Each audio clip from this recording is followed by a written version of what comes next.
So here are the 7 stages of growth, very briefly defined and with the number of employees. And this is what I'm going to be explaining to you today as we go through this process. The nice thing about this is it's a very predictable model. You're going to see in each stage there are specific things that are going on in a business.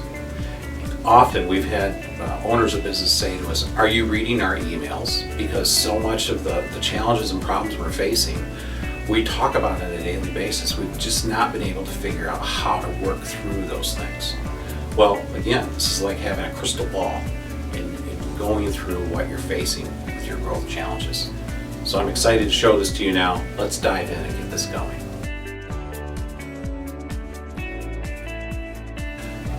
Okay, stage 1 is called the startup stage, typically 1 to 10 employees.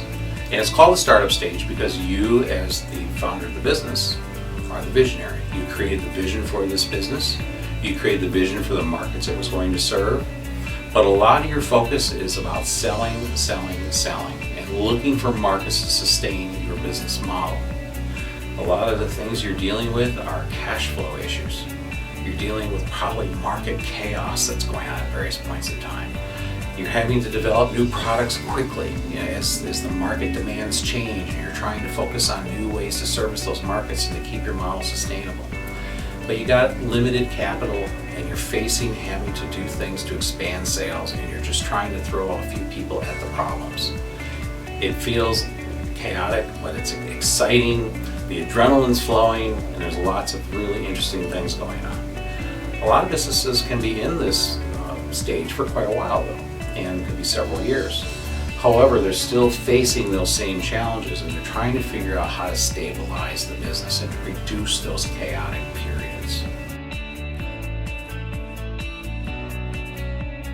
Okay, stage 2 is called the ramp-up stage. You're now having to add more employees. Things are maybe getting a little more stable in the business. And so as you're adding employees, you're trying to incorporate them into your culture. You're trying to get them to buy into that vision that you've put together as you're going through this. And the challenges that you're facing as a leader now is trying to hire quality people. You're expanding your sales. You're still dealing with cash flow issues, but now there's a communication gap that's starting to grow because as you're adding more employees, the business is getting more complex. You're getting further away from the things that the employees may be seeing out in the marketplace, so that gap may be starting to grow. You still have some limited capital issues, and you're still facing those types of challenges, but you're moving more into out of this modality of being more of a visionary to kind of coaching people and helping them dealing with the things that they're facing in the business. So your challenges are starting to shift.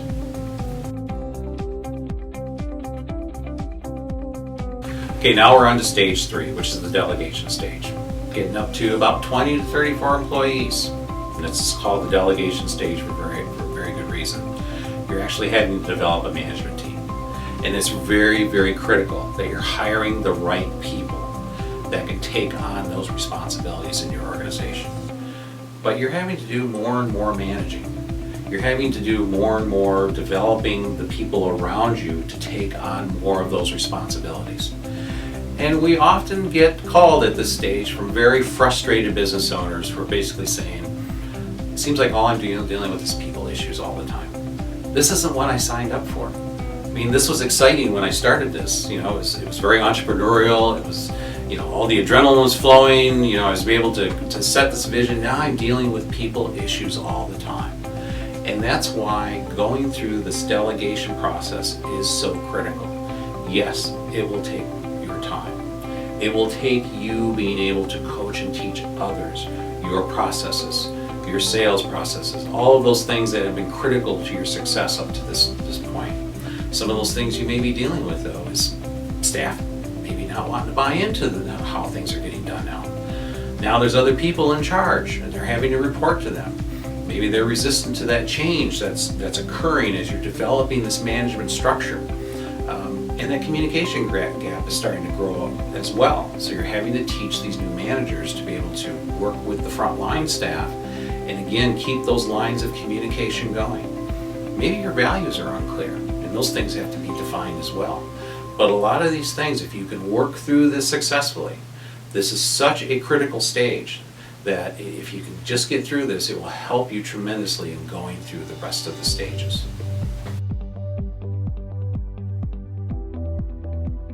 Okay, now we're at stage 4, 35 to 57 employees, and this is called the professional stage. We're starting to make a pretty big shift now.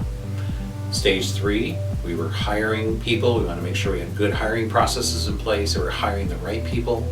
Now we're shifting to more of a professional focus, and that focus is on processes. We have to make sure our processes are really buttoned up to be able to sustain growth. Those processes may need bringing in people with expertise that can help you with those various processes. It could be things around project management. It could be things around manufacturing processes or systems development, diagnosing problems, all of those types of issues that typically go on. But now we need a new set of expertise. It may be things that are even beyond you as the owner of the business to be able to handle all on your own. And obviously the business has grown to a point where you can't handle it anymore.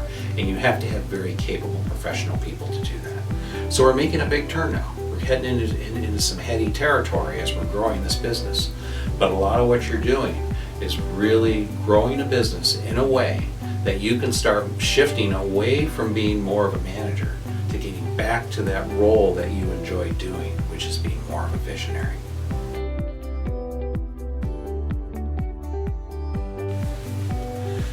Okay, we're at stage 5 now. 58 to 95 employees is the typical size of a business. It's called integration. It's called integration for a very good reason. Up to this point, we have been building processes and systems and just building all of the foundation that we need in order to get the business ready to grow. And as we're going to grow, we have to integrate all of that stuff that we've been working so hard on up through stage 4 and getting that out to the marketplace. So what do we need to have? We not only need to still have good managers in place, but we need to have people that can go out and do the things that we have to get done. But as they're out there getting things done, there's, again, a lot of training that's got to go on. There's a lot of knowledge that has to get imparted to all these new people that are coming on board so they understand all those systems and processes we work so hard to put in place, because we don't want those things to blow up on us as they're going out into the marketplace. So again, you're still in somewhat of a management mode, but you're getting more and more visionary as you're moving forward. So this is some exciting stuff that's going on. We're training people. We're getting them ready to integrate all of the things that we've been working so hard on, and we are now ready to really grow and take off. We're at 96 to 160 employees. And this is a stage where we often hear from business owners that this is kind of fun. We're actually able to think strategically. Maybe they now have an executive team around them that can help implement all those strategic things that you're planning and working on. It's exciting times. Great place to be as a business owner. But what are some of the things that you're facing as you're moving forward? Well, it could be staff buy-in. Maybe there's still some people that were there way back at the beginning when you started this whole thing. They're kind of like, I kind of like the way things were way back when. We still have some of those issues we've got to deal with. Maybe there's some staff satisfaction issues going on. Mainly because we're getting further and further away from what's going on in the front lines. So we have to make sure we're in tune with what they're thinking and some of the things that they're facing. We gotta have really good staff orientation. We still gotta hire great people. And we have to really be examining our business and profit design, because the markets are demanding it. They're changing constantly. But it's an exciting time. You can start thinking more visionary, you can start thinking more strategically, and you can really start seeing the fruits of all that effort paying off as your business grows. Okay, we're now at stage 7. This is the missionary stage. It's kind of how you started out, being a visionary. But now you're at 161 to 500 employees. You have a much more stable business, and you have opportunities to innovate and grow, create new products, create new services. And this is a place where a lot of CEOs really enjoy being. Is being able to be that person that can create the vision for the next step in the business. Again, you got a great management team around you. You've got people in place that can help implement all the things that are getting done. But I can guarantee you, your competitors know your name now. And the knives are sharpened and they're coming after you.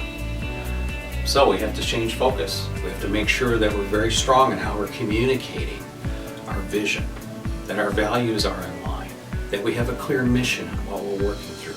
We have to really think strategically now more than ever. But some of the challenges we're facing, we got to make sure our marketing position is firm in the marketplace. Maybe we're still having some profit issues. We just got to work through some of those things. New product development, maybe slowing down a little bit. We got to ramp it up. You, as a business owner, now have to go through and start taking apart aspects of the business and questioning how we're doing things. Maybe we're getting a little too comfortable, but we want everybody in the business to also think entrepreneurial. So you, as the CEO, need to encourage that type of thought as you're going through that. Some of the things that we're facing as well is the markets are changing at such a pace that we got to make sure we're staying on top of that. So again, some typical challenges, some things that you're facing as a leader, but it's an exciting place to be because now the sky's the limit. You've got all your systems in place, you've got good people in place, and now it's just a matter of growing the business from there. One of the hidden agents that are identified in this process of creating your roadmap are called the 27 challenges. Now, these challenges are really typical for any kind of business. Doesn't matter if you're in retail or manufacturing or service business, whatever. They're still consistent across the board. There's usually about 5 or so in each stage that have to be addressed. But as you're working through that roadmap and trying to put together your growth curve strategy, it's important that you address those particular challenges at the right point in time. If you don't follow those challenges, or if you don't deal with them along the way, you can find yourself in a river. There was no bridge there because you weren't prepared for it. So what we want to make sure is you address those things at the right time and give you very clear initiatives on what to do.